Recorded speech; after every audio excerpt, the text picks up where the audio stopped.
Bismillah, alhamdulillah.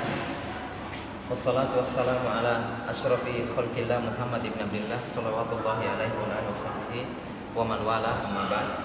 Melanjutkan materi tasrif ya.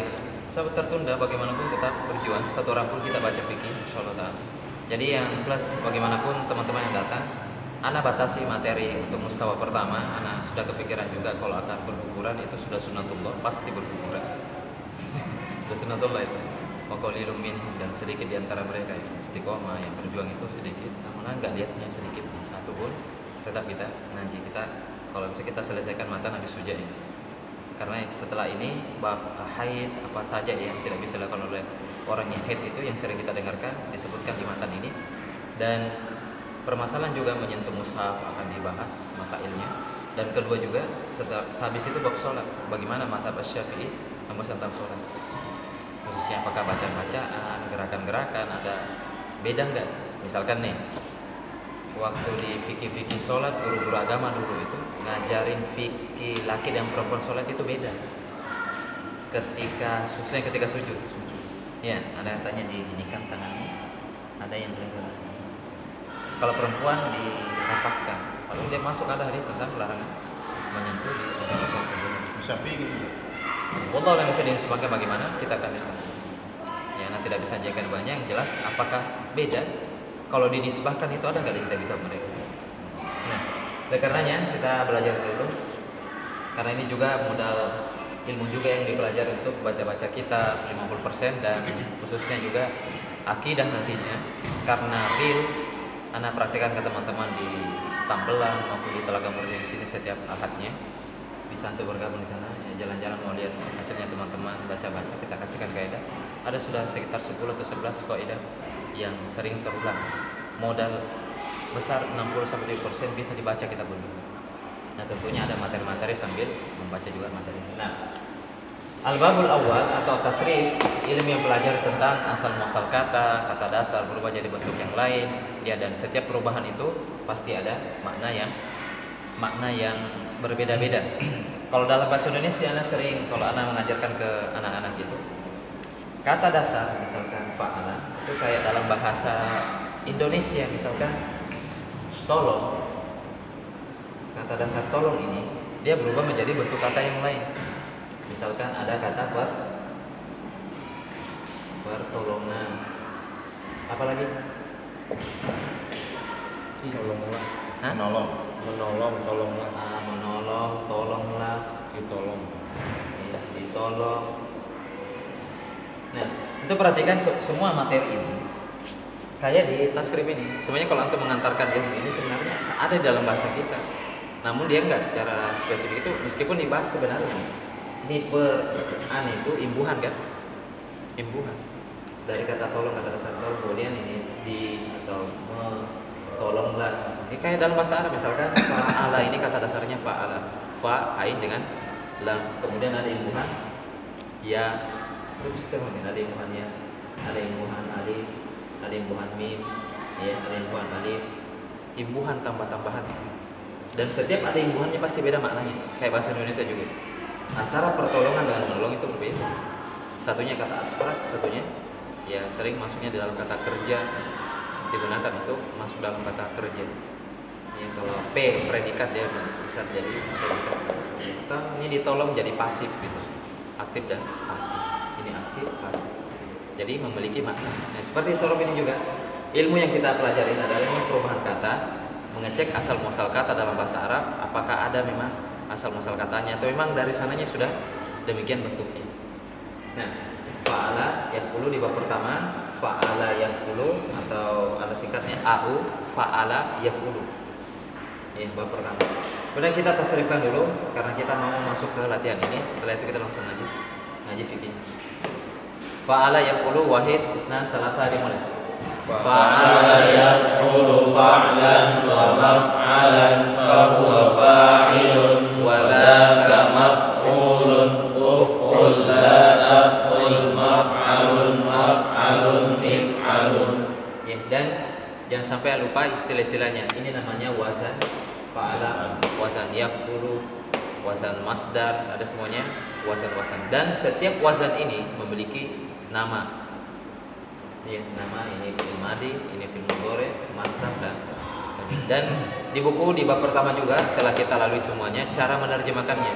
Bagaimana cara menerjemahkan fi'il madi, bahkan pengertiannya juga kita tambahkan kemarin. Pengertian fi'il madi itu apa? Kata kerja, bentuk lampau. Fi'il mudhari itu pengertiannya, cara menerjemahkannya. Insyaallah di buku ini ya kita susun memang untuk anak-anak, ya untuk latihan. Orang yang belajar ini mungkin yang pernah belajar bahasa IAIN dan lainnya, UIN atau apapun mereka belajarnya dulu, teori pasti dikasihkan teori lebih banyak menghafal wazan. Praktekannya jarang kecuali thalabul ilmi beneran. Teman-teman ada S2 sampai jurusan sastra bahasa Arab, ada yang tidak bisa baca kitab. Kalau teori mentahnya mereka dapat teori. Bisa ngajar mereka. Tapi kalau membimbing untuk baca-baca kitab, masuk ke ma'ani dan lain, enggak sampai ke sana. Ya, enggak sampai, suruh masuk kitab-kitab turos, kitab-kitabnya para ulama. Baca-baca mungkin tak menerjemahkan. Nah, kita bisa mungkin ya maksudnya. Tapi untuk penguasanya tidak akan berbeda. Ya. Oleh karenanya, di bab pertama ini adalah batu loncatan dasar dari untuk mempelajari 6 bab ini, ya, modal untuk membaca kitabnya. Maka kita sekarang masuk di bab yang kedua. Perbedaannya telah kita sampaikan di pertemuan sebelumnya. Fa'ala yaf'ilu. Ya. Bahkan di sini yang memberikan simbol i, fa'ala yaf'ilu. Adapun nama wazannya sama. Persamaannya dulu kita sebut ya. Nama wazannya sama. Wazannya ada 11. Nama wazannya ia fi'il madi, ini fi'il mudhari, masdar mim, isim fa'il, isim maf'ul, kemudian fi'il amr, ya, fi'il nahi, isim zaman atau isim makan, isim zaman, isim alat sama. Nah, yang bedanya adalah bentuk wazannya. Kalau di atas itu wazannya di bab pertama itu adalah fa'ala yaf'ulu. Kalau di bab yang kedua fa'ala yaf'ilu. Ini perbedaan pertama. Perbedaan kedua ada pada fi'il amrnya.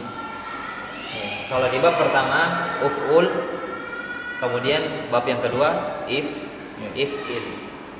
Kemudian la taf'ul, ini la taf'il. Dan begitu pun dengan isim sama dan isim makan juga berbeda. Dibaca 2 kali. Ini berbeda juga. Isim alat berbeda. Dan inilah perbedaannya. Bedanya hanya bentuk wazan, itu saja bentuknya. Kok bisa beda? Ya, inilah karena memang asal muasal katanya dari sana sudah berbeda. Ketika dicek orang Arab secara lisan maupun tulisan itu berbeda. Tidak mungkin akan disamakan kata misalkan kataba, ya, antara kataba dengan jalasa. Padahal sama-sama 3 huruf misalkan. Ini kataba, jalasa. Fi'il madinya sama, nah. Tapi kalau fi'il mudhari'nya berbeda. Kalau di atas kataba ya tubuh. Kalau ini jalasa ya jadi ini fa'ala yaf'ulu bab pertama. Dari mana kita mengetahuinya? Ini masuknya fi'il mudhari'nya yaf'ilu, yaf'ulu atau yaf'alu. Ya tentunya ada 2 caranya. Yang pertama, perbanyak melihat kosakata atau kamus, membuka kamus. Ini di antara ilmu untuk membuka kamus cepat bagaimana cara buka kamusnya. Dan kedua juga istima' atau listening, mendengarkan kalamnya orang Arab. Orang Arab bilangnya ya jelisu atau dalam Al-Quran. Atau orang Arab bilang ijlis ya talma. Ijlis. Berarti bilangnya ijlis, if'il. Oh berarti bab kedua. Dia enggak bilangnya ujulus. Bilangnya ijlis, ujulus. Nah, juga aneh ya. Nah, jadi ada 2. Entah memang di kamusnya kita lihat ya atau simai. Para orang Arab itu bilang simai itu.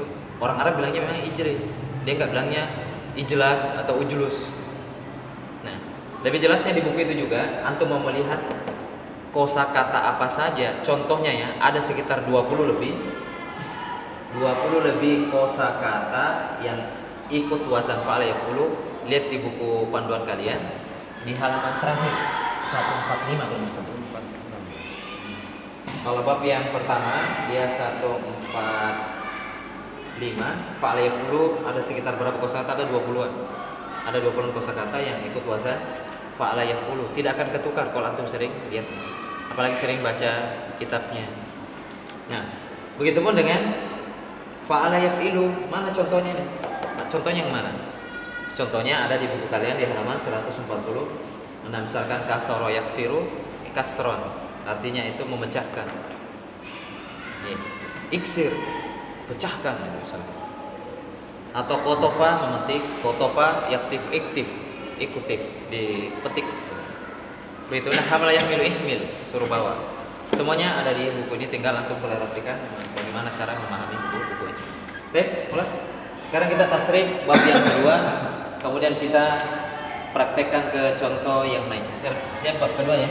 Karena contohkan fa'ala yaf'ilu fa'lan wa maf'alan fa huwa fa'ilun wa dzaka maf'ulun if'il la taf'il maf'ilun maf'ilun mif'alun. Wahid isnan salasa dimulai. Fa'ala yaf'ilu fa'lan wa maf'alan fa huwa fa'ilun wa dzaka maf'ulun if'il la taf'il maf'ilun maf'ilun mif'alun. Nah, kalau contohnya di buku apa contohnya di buku? Doroba yadribu. Jadi banyak idrib pukul gitu. Tonjok. Idrib. Contohnya adalah doroba. Doroba ini ya ikutnya ya yadribu. Gitu. Enggak dibaca yadrubu. Karena memang orang Arab bilangnya doroba yadribu. Kalau ketemu fil mudhari yadribu atau dia pakai fil amarnya itu idrib. La tadrib ya akhi, la yajuz haram. La. Mas, sekarang kita tasrif doroba yadribu dorban wa madroban fa huwa daribun wa dzaka madrubun idrib la tadrib madribun midrobun. Wahid isnan salasa dimulai. Doroba yadribu darban wa madroban fa huwa daribun wa dzaka madrubun idrib la tadrib madribun midrobun. Begitupun contoh yang lain ada hamala yahmilu, kasaro yaksiru, kotofa yaktifu, ya, jalasa yajlisu tadi. Nah, semua ini masuk dalam bab yang kedua. Udah, teori bab kedua selesai. Langsung masuk latihan. Ada yang mau tanya? Kalau lihat dulu berarti nggak bisa ya? Ya bisa dulu. Kayak misalkan nih, antum mau kalau protes, mau membuatkan statement, boleh nggak yadrubu, doroba yadrubu, boleh nggak? Sama saja antum bilang, boleh nggak membaca Al-Quran ikro, antum punya ikri, ya kayak gitu. Karena sudah disepakati. Kesepakatan ini muncul dalam lisan-lisannya Arab, bilangnya yadrib. Nah, kayak misalkan tidak ada pun satu qira bilang ikri, bismi rabbikal ladzi khalaq misalkan, atau khaliq.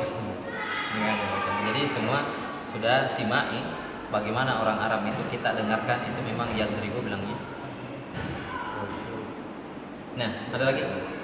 Ini contoh di halaman 145 kasaro kasron. Itu masdarnya. Kasaro yaksiru berarti itu. Kasaro yaksiru kasron. Apa lagi? Di situ yang disebutkan hanya masdarnya. Fi'il madi dengan masdarnya. Maksudnya semuanya itu yafilu. Nah, yafilu semuanya. Itu semuanya yafilu. Dimunculkan masdarnya karena tidak semuanya bentuknya nanti masdar, ada namanya nanti isim masdar. Tidak fa'lan semuanya, misalnya qatfan. Misalkan jalasa yajlisu kan bilangnya jalsan kan? Jalasa yajlisu kan jalsan. Tapi yang digunakan di julusan dibilangnya julusan, yang sering dipakai di MTS, Aliyam dengan julusan, kiaman. Jalsan nggak ada Ustaz? Jalsan ada. Nggak ada. Ada. Oh ada. Ini jurusan. Ya, itu namanya isim masdarnya. Ya, berarti dipahami dulu. Ini yang sering muncul di perlu buka kamus itu adalah apa masdarnya. Karena tidak semuanya fa'lan. Kenapa kok pakai fa'lan di sini? Karena rata-rata masdar bentuknya itu fa'lan. Misalkan doroba yadribu dorban, hamala yahmilu hamlan. Nanti kalau jalasa yajlisu Bisa jalsan, bisa julusan, namanya julusan. bisa. Tapi kalau antum mentasrif untuk di awal bilangnya saja jalsan. Ikutin aja bentuk ini. Jadi dua-duanya bisa Ustaz? Boleh bisa. Oh, boleh. Ini Tapi kalau dalam praktek antum ketemu orang Arab, membaca kitab atau membuat kalimat pakai julusan. Bisa terjadi nanti insya Allah satu persatu di sorofnya antum akan dapat atau di materi yang punya akan dapat. Ini juga dibahas nanti sekitar di bab kelima, isim jamid dan isim mustaq nanti. Betul. Nah, kemudian masuk ke latihan. Latihan yang pertama, jangan lupa di buku di bab kedua ya. Latihan pertama mungkin belum dikerjakan sekarang, kita langsung lanjut fikihnya. Ihfad wasammi, hafal dan setorkan. Ihfad wasammi. Jadi hafal, setorkan. Kenapa dihafalkan setorkan ini supaya nggak ketukar? Antum ada 3 pondasi bentuk wazan. Ini wazan ini bentuk kata dalam Arab. Kalau gundul nantinya bisa dibaca nantinya. Yakin akan kebaca si gundul itu. Si gundul teks-teks yang gundul akan kebaca. Tidak akan lepas dari bentuk-bentuk wazan ini. Apalagi ini baru 6 bab. Nanti di sana juga ada bab-bab yang lain. Seluruh bentuk kata telah dijadikan sebuah ilmu bahasa yang sudah ada semua. Bentuk wazan sudah. Kemudian yang kedua, suruh imla'il faraq, mengisi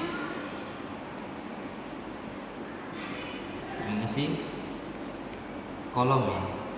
Mengisi isian kolom. Melanjutkan tasrif atau bahasa lainnya melanjutkan tasrif. Langsung praktek melanjutkan tasrif. Nah, ini latihan kedua. Latihan pertama.